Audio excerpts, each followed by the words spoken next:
This is the Action Movie Guys podcast, bringing you action movie reviews from across the decades, plus box office numbers and insight like never before.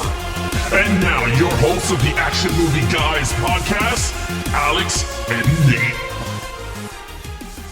Welcome everyone to a brand new episode of the Action Movie Guys podcast, episode 335. We're at to the final episode of the Star Wars franchise. And the final, of the original trilogy. We're at to the Return of the Jedi from 1983, where I was born. Okay, I'm your host, Alex Figueroa. My co-host is Nate from Netflix Reviews. All right, Nate, when was the first time you put eyes on this film? You know what? After I was watching this, I'm pretty sure this was the first one I've seen because I distinctly remember the beginning of this movie where they're walking in the desert and then they go to the door and the little thing comes out. Like, I remember that as a kid. So I don't know when, but I'm pretty sure this is the first one. This is actually the one I've seen the least. And we'll get into it when we start reviewing. But this is my least watched of the original three. You know, it's funny.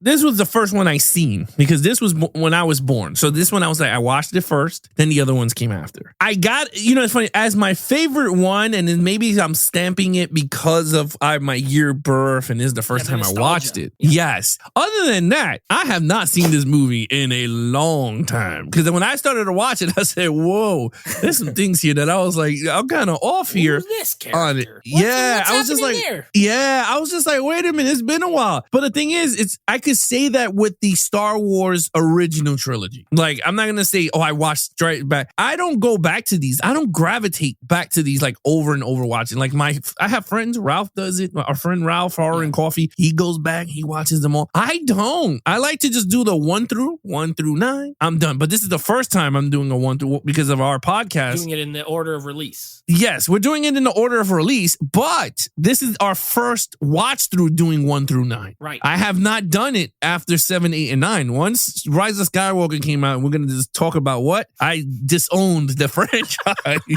I was like, I'm never watching them again. But now that we're doing it, now this is the first watch through from beginning to end of the story. Let's see if it makes sense. Yeah. I mean, let's see if it does. All right, so let's get to some fun stuff here. All right, so I'll let you go with the critics and audience. Okay. And then we're going to end it off with the financials and then go right into our review. So what does the critics and audience thought of the final at the time in 1983 of the Star Wars saga? They're good. The numbers are good, but we have a dip. We have our first dip. So you remember the first film to the second, it went up on both critics and audiences. And this one, it went down on both. Now, it went down more on critics. This is the lowest of the original trilogy at an 83%, which is 12% under the 95 that The Empire Strikes Back had. And with the audience score, it's a smaller dip, only 3%. So this is at a 94, which is still great, versus a 97 and a 95 for the first two. It's not bad. And I'm thinking the audience liked the dark tone of Empire. I think they liked that dark tone. I think Empire just had a little bit of everything. And it's just iconic. Like, it's the most iconic one. I think people just gravitate towards it because of that. This one to me feels more like the first movie than Empire. Empire feels different than these two. It's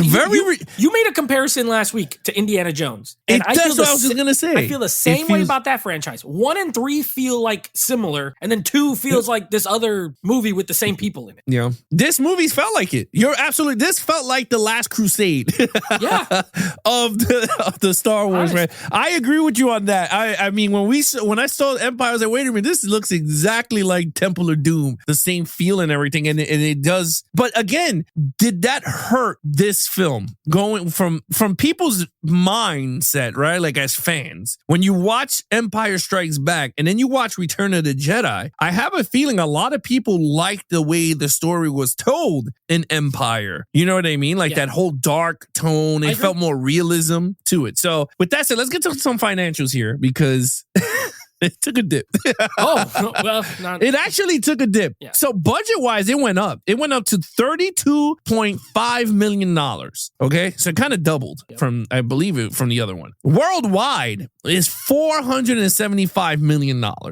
I mean, it's successful. It's still good, but it's definitely successful. the lowest of the three. It's pretty much the lowest. Yes. Now, just like before, I'm going to give you guys the re-releases and how much they came out to. Okay. So the original release domestic was $252 million. 1985 re-release. So I was like 2 years old. It was $11,000.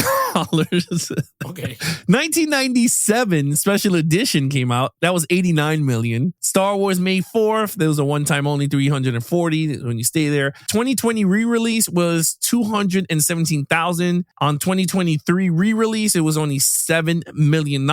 It had nothing in Australia for 2022. It looks like it's kind of the lowest one out of the three. And I just looked it up, though. It still ended up being the number one movie of 1983. So the lowest of the three, but still the number one movie of that year. Also, I looked up this director. He didn't direct crap else. I don't even know any of these other movies he directed. I've never heard of them. And then he didn't make a movie after like 1988 or something like that. So when I saw his name pop up at the end, I'm like, who the heck even is that? Well, I'm kind of surprised they didn't go back and get the director from Empire Strikes Back to do the movie. So that would be Irvin Kershner. He did Empire Strikes Back. He only did 2 movies, okay, as a director after this. And this is going to speak to you, Alex. These movies are going to talk to you, okay? Irvin Kershner did The Empire Strikes Back, okay? Then the next 2 movies and his last 2 movies he directed, Never Say Never Again and RoboCop 2.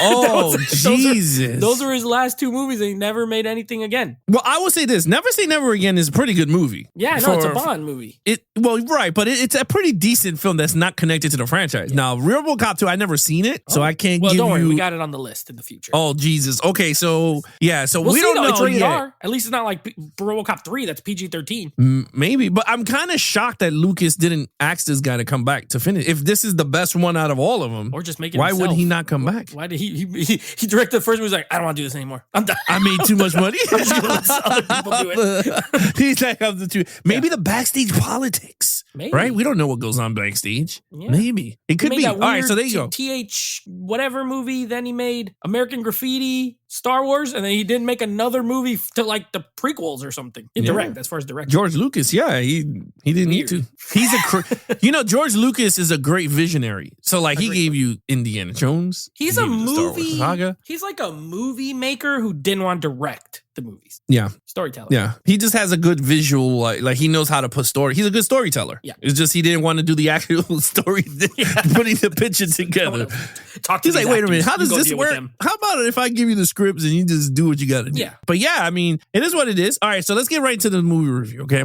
Lead character at the time, so it's the final time, right? Mark Hamill as Luke Skywalker. The entire gang is back for the last one. I'm going to throw in some Ewoks up in here. Ugh. So, Nate, take it away. What do you think of the lead character in this one? Ewoks. We'll get to them later. A 5. I still think they're great. I mean, to me, we've talked about this. Now there's a third movie. I gave them a 5 each time. Luke continues the hero's journey progression. He's pretty badass in this movie. That scene where he rescues them from Jabba the Hutt, like he's fighting with the lightsaber he's like really aggressive. I love that. The fight at the end is really good. Not as good as the last movie, actually, but it's still pretty good, the fight with Vader. And I like his decisions. He's like, I'm not going to kill my dad. I'm not going to do it. I'm going to try. And that's a hero. He's not just like, I'm just going to kill him because he's bad. And that is what you want in a hero. So I think, and Mark Hamill, the best performance, like got better with each movie. Less whiny. I know you didn't like it too whiny. In this one, he's not whiny at all, really. He's contemplative. He thinks like when they're in the Ewok trees and he goes outside to think by himself. But he's not like, you're my sister. Like, you know what I mean? He's not like a whiny brat. So that's good.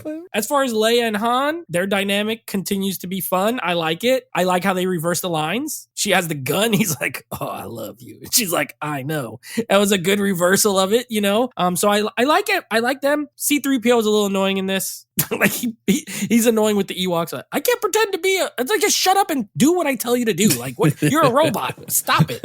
And R2-D2 is still cool. Lando has like a cameo in this movie, but it's still a 5 for me. I think from 1 to 3, everything that happened with the characters felt correct, in my opinion. I don't think there was any missteps with these leads. And I like the Leia and Luke thing, where he tells her, you're my sister, whatever, they figure that out. Like, I liked it. So I give him a 5. Yeah, I agree with you on everything you said. The hero's journey pretty much is coming to an end. and you got to where he was when he was at Uncle Owen's little ranch in the desert, all the way up to him putting together plans and like, I'm going to stay with my friends and stuff. I agree. I think it is a 5. I think Han Solo and all of them are fun and I like them, but I wanted more adventures with Han and Chewie. I mean, well, then again, he was in Carbonite and whatever, but what I mean is that once the movie started to get going, I wanted to see them on the Millennium Falcon. They removed them from the Millennium Falcon to go on another ship to go into the thing. So like, I was just like, oh man, that kind of stinks. Like I was telling my wife, I wanted Han to be the one that did the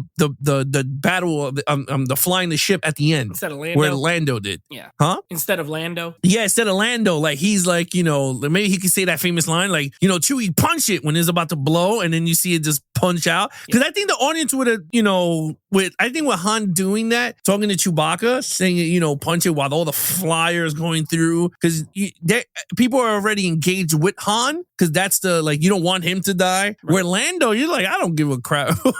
Yeah, he turned him over last movie. Yeah. Like, why would I care for that? But I think if it was reversed, I think it would have been more impactful for the film. In terms of Luke, I agree with. See, Luke, you're right. The whiny bitch thing went away, and I loved it. I said, all right, cool. He's a man now, right? Yeah. So my only thing is that when Yoda's dying, right? And Yoda's like, and he's like, is there another one? And then Yoda goes, there is one more. And then he stood there and he looked dumb. Like who? Like, yeah. Like I told my wife, I was like, I would have been so pissed there because I would have grabbed his little ass and be like, you could have told me this shit like before I left.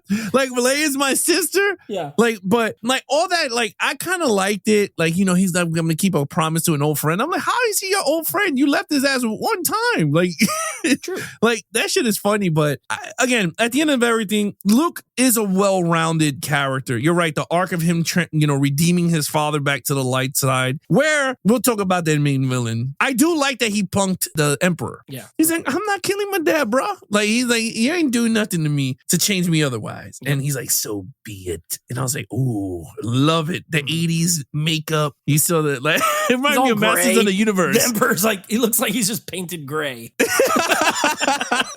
I never really realized it until watching it in 4K. Yeah. Like, this is just painted gray. I mean, and they fixed him up. Yeah. And he was like, so be it. You could see the paint, the gray paint. Yeah. It's awesome. Like, even when you see Masters of the Universe and you see Skeletor, he looks like sick. that. Yeah. I don't know what the makeup they used, who did it, but Skeletor looked amazing. But yeah, at the end of everything, I gave him a 5. Okay. Main villain. So you got Darth Vader, and then you got Emperor Palpatine, and then, of course, the Empire, blah, blah, blah. So what do you give Darth Vader?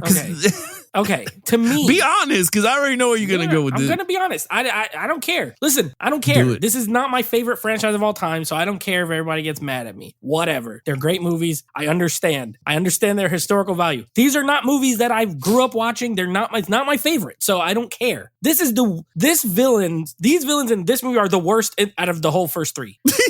Honestly. They're the worst. All right, let's think about it. If you just look at the villains as a whole, okay? We'll start with some minor ones really quick. Jabba the Hutt Luke shows up. Every bit of their plan pretty much works. C-3PO and R2-D2 get in there, no problem. Leia sneaks in, unfreezes Han, no problem. I'm like, why does anyone report to this guy's a fat slug? He'd probably be easy to kill. It doesn't make any sense. Okay. Yeah. So, and then he gets choked out by Leia with the chain. Nobody ever thought to just run around him and choke him. Whack. Number 2, Boba Fett. Why anyone thinks Boba Fett is super cool, I don't understand. He looks cool. He is the worst. He flies out on this thing like he's about to do something, immediately gets his gun knocked out of his hand, then gets thrown into the pit, and he dies. And that's it. Like, he does nothing. Then we get to Vader. Now, I like Vader in this movie. I do. But he grew soft. He's soft in this movie. He's, whatever you wish. First of all, he's now back to being the son, the Emperor's back in charge. So he's essentially like a henchman. Again, a big henchman, right? And then on top of that, Luke, he doesn't really want to fight Luke either. He's like, no, we'll turn him to the dark side. Like, what happened to I want him to want to kill him. Like, I want to kill you because I don't care if you're my son. He's like, no, come join us. And then he ends up throwing the Emperor off the thing. He goes, no. no! And he throws him off the thing. So he turns good by the end. So is that an amazing villain who turns into a good guy? No. And then the Emperor is an old man in a chair. He bosses him around. He's never right. He's like, I've foreseen it. And then it doesn't even, what he foresees didn't even happen. And then he does lightning and he gets thrown off by his apprentice. That being said, I still give him a 4 because they look cool and, stuff like that. But ain't no way Vader was way better in The Empire Strikes Back. Way better. And I don't like the Emperor. I don't think he's that cool of a villain, honestly. So I'm going to give it a 4. All right. So I gave it a 3. Ooh, I gave it a 3. And this is why, and I already know we're going to get so much hate because so far we've been getting hate. Scott's going to curse the sky when he hears this. Pretty much. Yeah. This is why I gave Vader a 3. Okay. In this film, he does nothing. He pretty much meets Luke when Luke gives himself up, and they have a father and son talk in that bridge. And he's like, I'm going to turn you good. And he's like, no, you're not. So I'm going to turn you good. Oh, no, you're not. I'm going to turn you bad. Yeah, I'm going to turn you bad. Right? So it's like that whole back and forth. And he goes, well, we'll see. I'm going to take you to the Emperor. But I see you built your own lightsaber. Nice going, son. Yeah, like gives him a compliment. Yeah, he gave him a lot of compliments. Like, wow, yeah. I seen you upgraded. You got so powerful, son. And I'm like, okay, great. And then he goes, oh, while battling, well, first of all, this is where I told my wife, Vader was never a villain, okay? He did it because Emperor Palpatine mind-fucked him and told him that he could save his wife with the power of the dark side. It is what it is. His mind got clouded. Then he started killing everybody, right? Because the Emperor is so strong and he just got so deceived from the light and all that. Now in this movie, Emperor Palpatine tells Luke, if you grab your lightsaber and strike me down, you will turn to the dark side, right? Mm-hmm. Remember that scene? Yeah. And he's feeling it, right? Like if someone blew a fart, he's smelling it. He's like, oh, right? And I'm like, oh boy, here we go. Luke grabs it, the lightsaber, ignites it, about to strike him down. And what happens? Vader. His own father stops him and was like, brother, it's going to be me and you fighting. He could have turned dark side there, but his father saved him from turning dark side. Yeah. Now, this is from my point of view, all right? This is my theory here. I don't know. I didn't write the script, but from what I'm seeing here, his father redeemed his son going, I'm not letting you go down this dark path. Darth Vader looked already weak in the movie because once he kicked him down the stairs, my man was just like crawling to go back up. His son whooped his ass in 2 seconds. The almighty Darth Vader that everyone loves. Beat him in 2 seconds. And then his father goes, wait a minute. He's about to kill my son? It's like, hell no. Picks him up, throws him. And then, the line of the whole, oh, you have a sister we could turn her to, which was never going to happen because the minute he sees Leia again, he's going to think of Padme and that would have been done, right? Like the whole thing of Natalie Portman. So to be honest with you, is that really a good villain? No, he didn't do nothing in the movie. Like he didn't. He brought him to the Emperor. The Emperor didn't even do jack He doesn't either. even choke anybody in this movie. He does Zero not choke people. nobody. No, he doesn't. And I mean, he does shake people's boots when he was like, the Emperor's here. And they were like, what? Lord Vader? Lord Vader? They're scared of the Emperor. Like, yeah, they're scared of him. But again, at the end of the day, the Emperor, yeah, he is the most powerful dark side. But again, that's where I get so annoyed because when you look at the prequels and then you look at the sequels of 7, 8, and 9, this mofo is mad strong. You see all these abilities and everywhere. And this one, he's just like, I'm okay. I will say, as far as a script and a story goes, I don't mind essentially Vader being redeemed. That's okay. Right. But when we're scoring in this podcast and we have to say, okay, was this villain menacing? Did he kill people? I feel like Darth Vader has this cachet that is just, if he's in a movie, it's a 5. You know what I mean? Like automatic, because he does look cool and he talks cool. He's James Earl Jones' voice, but when you look at what actually is done, you're right. In this movie, he basically stops Luke from going to the dark side, kills his master to save his son, and then is somewhat redeemed at the end because he gets to have his Force ghost hang out with, Obi-Wan. Yeah, but what was the line that he said? When he goes, Dad, he goes, I can save you, help me take you to the ship. And he goes, no, take off the helmet so I can see you with my own eyes. Yeah. The dude killed himself so he could see himself as him, so he could see his father for the first time. Right. And I'm like, that already tells you that Anakin was battling the good and the evil side of him. And Luke said he's like, I could sense it. Yeah. So, and that's the thing. It's like, if you're pure evil, like Emperor Palpatine, my man would have fought this dude He would have let him struck him down. He would have fought these dudes, would have fought to the death. But we didn't get that in this movie. And I know Sky's going to text us and he's going to do whatever. And I know other people are going to be like, what are you guys talking about? But you're absolutely right, Nate. When it comes to villains, people are not, they're looking at it as the... He's iconic. Yes. The matter part of the, instead of the actual story and everything. If we just are breaking this down as this film and not taking into account historical relevance, because if we do that, then everything in all of these Star Wars movies I would just have to give a 5 to. You know what I mean? And so that, I think that's why. But yeah, it's okay. It's our opinion. It's the same thing with perfect example. Same thing with Halloween, right? The new ones, everyone loved Halloween. Everyone loves Michael Myers, right? He's horrible in that last movie. Yeah, he was horrible. And the character himself, I would give his ass a 1 because he didn't do much. I mean, he did do kills here and there, but at the end of everything, he is Michael Myers, so 5. Right. But again, like in terms of, so again, that's what I mean. Like in terms of the character, the essence, Vader, he ain't here. That Vader is not here. That Vader was in Empire Strikes Back. Correct. When he didn't know he had a son, now he knows he had kids, his ass ain't going evil. Mm-hmm. So that's where I'm like, you know what? He's a 3. You gave him a 4. Okay, action scenes. Okay, this one actually has a good amount of action scenes. They do a couple of fun. I like the speeders. I think those look cool. I think they're well done too, even for the time. Like, I think that effect still looks pretty good. You know, considering it's 41 years old, it still looks pretty good. So I like that scene with the speeders. I don't like all of the scenes on whatever that planet is called. Is it like Endor or something where the Ewoks live? Yeah.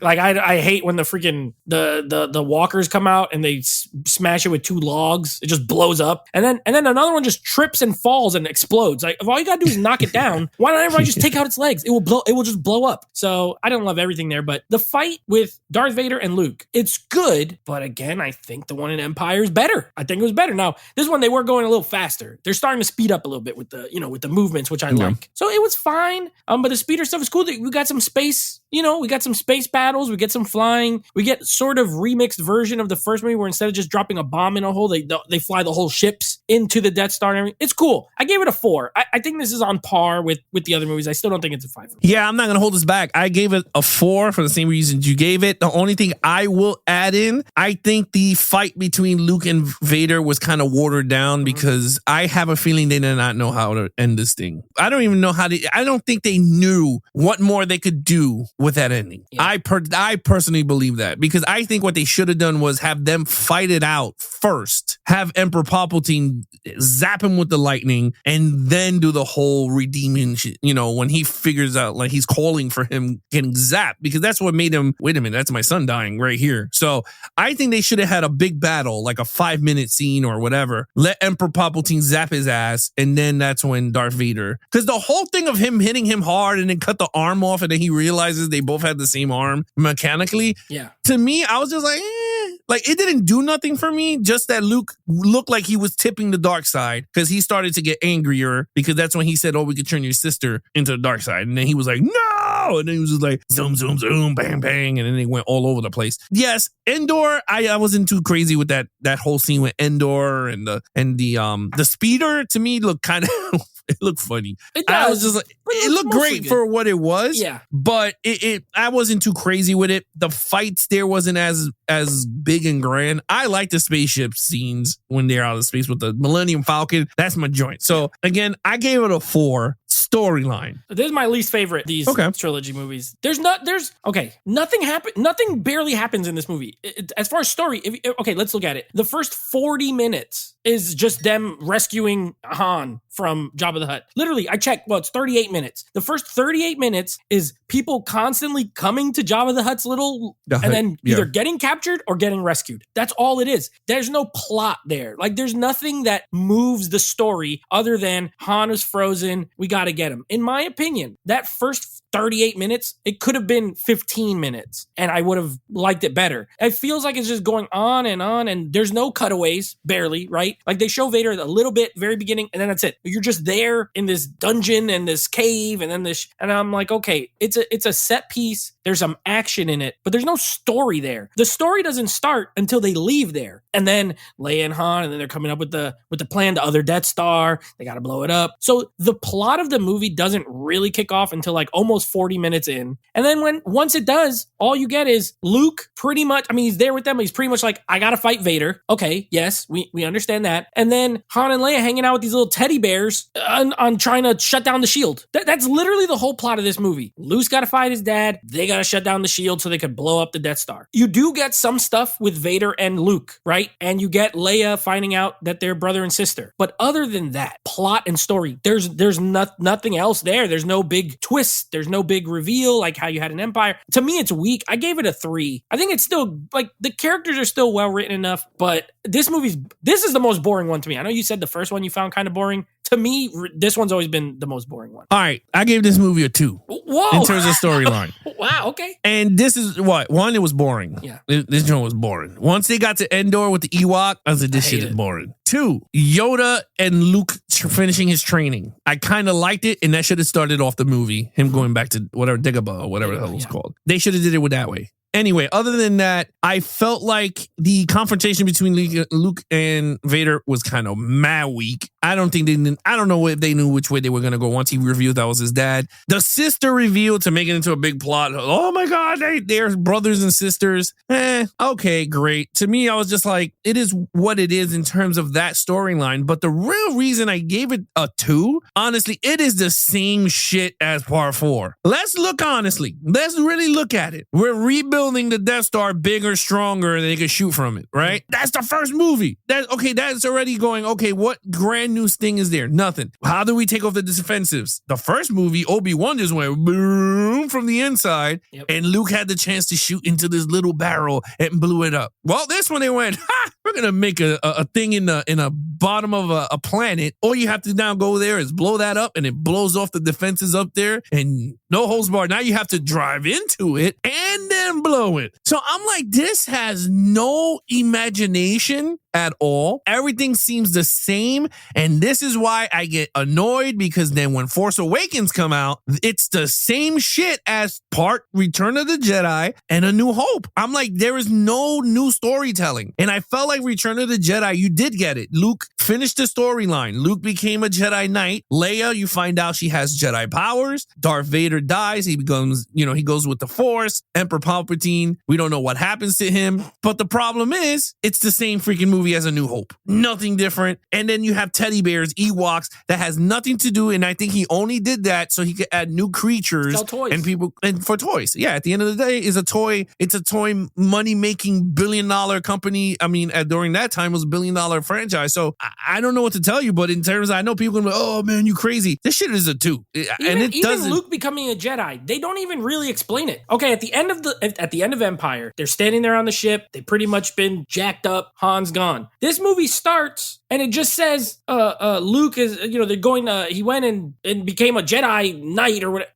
From who? What he went back to Yoda? But I mean, they don't really explain anything. He just shows back up dressed in black with a green lightsaber, and we just go, yep, that's it, I guess. And that's the thing. And that's the problem I have with these movies, is the fact that you have to read the novels that are between the films to understand their journey. Because you're right. Who gives titles of Jedi Knights? Like, the Jedi is done. Like, who gives it? He didn't go back to Yoda. So how the hell did he know how to put together these the lightsabers? Like, he didn't know how to put together a lightsaber. Yeah. Unless you're going to tell me Obi-Wan tells him through the Force on how does it work. I know he had those books, those damn Jedi books, but still, at the end of everything, there was a lot of plot holes when you start to watch the movies. Like, where the hell did he just become a Jedi Knight? Like, where did that come from? I'm like, who gave him that? I mean, he looks cool. He did look training. He did look older. He looked more seasoned as a Jedi. Yes, I'm okay with it. But there's a lot of stuff, and that's why I gave it a 2. I can't see another story that repeats itself. You made it bigger. The defense is now on the ground, so now you forced everyone down on the ground to blow this thing blowing up, and now it's the same thing. You got to fly in to blow it up. And I was just like, okay, whatever. Like at the end of the day, it was boring. Like there was nothing new. I was going, ooh, this is cool. So I gave it a 2. You gave it a 3? A 3. You gave it a 3. Okay, overall, what's your overall? Yeah, to your point, not only is it very similar, but this doesn't have the advantage of introducing us to these characters. At least in the first movie, you're meeting characters, they're world building. There's no world building in this. It's already established. You go to a new, you go to pretty much the whole movie takes place freaking a cave and then a little bit on the ship and then in the tree houses and in the trees. Oh, 3 locations. And Tatooine, yeah. So it's like, okay, I don't know. I know people who love this movie. Like, it's their favorite one. I have a buddy who this is his absolute favorite one. I think a lot of it, in my opinion, is probably tied to nostalgia. It was the 83, like you said, I think a lot of people saw this one first. I think when you're a kid and you see this one works really well for younger viewers because it has the Ewoks. They're kind of goofy. It has a good amount of action. So you can be like, oh, wow, look, they're flying. They have the speeders. Yeah, story-wise, it's the worst one, in my opinion. It's boring. The characters are still great. The saving grace for this is the characters are still great. Like, I still like watching Luke. I still like watching Leia. I still like watching Han. But even Han, like, he takes kind of a back seat here. He doesn't really do a lot. Leia looks great when she's the slave Leia. That's iconic. That's the only iconic thing that came out of this movie was that a cosplay of Leia, pretty much. So I give it a 3 because I don't think it's a terrible film, but it's definitely the weakest of the 3 for me. And I just think it's okay. Like, it's fine. Like you said, I don't rewatch these that often, but when I do, when I get to this one, I'm always like, and it's the longest too. This one's longer than both of the other two. I feel like they blew their wad with the second movie, story-wise. Like, that one is just so good, and there's so many twists, and the ending is, and they were like, well, now we got to finish this. Let's just have them do a little bit of battles, and then Anakin will turn good again. and that's it, so a 3 for me. All right. I'm giving this movie a 3. I agree with you on everything you said. I will say this one thing, and then we'll just go on to total points. Okay. One thing that this director did well, and I think in our modern generation of filmmaking, they would have exploited the shit out of this, is how he handled Slave Leia in her bikini, whatever you want to call it. She was attractive. She was beautiful in it. And you know what? The cameras was not all up in it at all. True. You saw her from a distance. You saw her next to Jabba the Hutt. You saw her from like different angles that didn't even show her ass. It didn't show nothing. It was just from her chest on up. And I was just like, I told my wife, I said, this is different filmmaking to now. Because now, Slave Leia, they would have had her from every angle. You would have saw posters of it. You would have saw the t-shirts. You could name it. And that's the generation we live in now. It's all sexualized or whatever. And I give a lot of credit to that director because he did not overly sexualize that part of the film at all. Right. Like, even when she was in the hut, I forget the barge, when they were like doing whatever, the cameras were not even all up on her. Focus on her. No. Yeah. And I like that. I was like, you know what? I mean, we all knew when she was standing there like, oh, damn. Yeah. But other than that, you didn't get that. And I kind of like that a lot. Yeah. Less is very more. I like that a lot. One thing I did notice is that she is very short. Very short. Yeah. Very, very short. But look, overall, like I said, I gave it a 3. The music is fantastic in this movie. Yes. I will say that Return of the Jedi has one of the best sounds. I mean, actually, all 3 soundtracks across the board, fantastic. I agree with you. It is boring. The ending for me is so lackluster. I don't know. I didn't go, wow. I wasn't, I was like, okay, whatever. It ends. Like, I was just like, it is like a normal movie, like a normal book. You read it, you're good. You could put it away. I wasn't too crazy like, oh, I want more. Like Empire Strikes Back, I wanted that. I was like, oh man, I want more. I want to see more Han and Chewie together. But he went into Carbonite. So I was like, oh man, it's kind of booty. So yeah, I give it a 3. Okay, your total points. I forgot. This also has that stupid part where they're at the music is playing. It's like, that thing is singing. I hate that part. I absolutely hate it. 19 out of 25 is my total. I agree with the critics. I mean, as far as it's good, but it's the weakest for me. 19. I agree with you. It is the weakest. It is the boring. And then A New Hope will go right behind it. But I gave it a 17 out of a 25. For all the lack stuff, whatever, it's still an enjoyable story to a trilogy. Yeah. So, I mean, it has the third movie, right? Like, if you really think about it, every other sequels out there that has 3 movies, it's kind of rare to do like a phenomenal For the third job. one to be like the best one. Yeah, to be the best one. It's kind of rare, but this one was actually pretty decent at that. So, all right, Nate, what is coming up next on the podcast? All right. So, coming up next episode, we are going to be wrapping up Bruce Willis month, our final Bruce Willis movie. This is from 2003. It's a movie called Tears Warriors of the Sun. We'll be covering that. And then guess what? We're on to a new franchise. So the next few franchises I like because they're all 3 movies. We're just doing a bunch of 3-movie franchises, roll through some of these bad boys, and we're going to stay in space. But this time, we're leaving the Star Wars and we're getting into the Star Treks. So we're going to be doing the reboot franchise, the J.J. Abrams Star Trek, those because that's 3, because the other one's like 6 or 8 or something. I think it was like 6 or 7. 6 or 7, yeah. We're doing the 3, the new ones, the Chris Pine Star Trek reboot. So Star Trek Into Darkness, and Star Trek Beyond. That will be our next franchise coming up. There you have it, guys. You guys want to follow us in our social media accounts? Please follow Nate over on Instagram at Netflix Reviews. Check out the podcast with him and his friends called Netflix Movie Reviews. Nate and his friends go live every other Monday at 9 p.m. Eastern. If you guys have not checked out our first live stream back together on YouTube, head over to Geeks and Flicks on YouTube. Check out our first show back. We do our top 10 halftime shows and see which ones are our favorite performances and why. And of course, you guys can follow us on our official website, www.geeksandflicks.com. Check out all the Action Movie Guys podcasts from number 1 all the way up to 335. Other than that, I'm your host, Alex Figueroa. My co-host is Nate from Netflix Reviews. Be awesome to each other and geek out.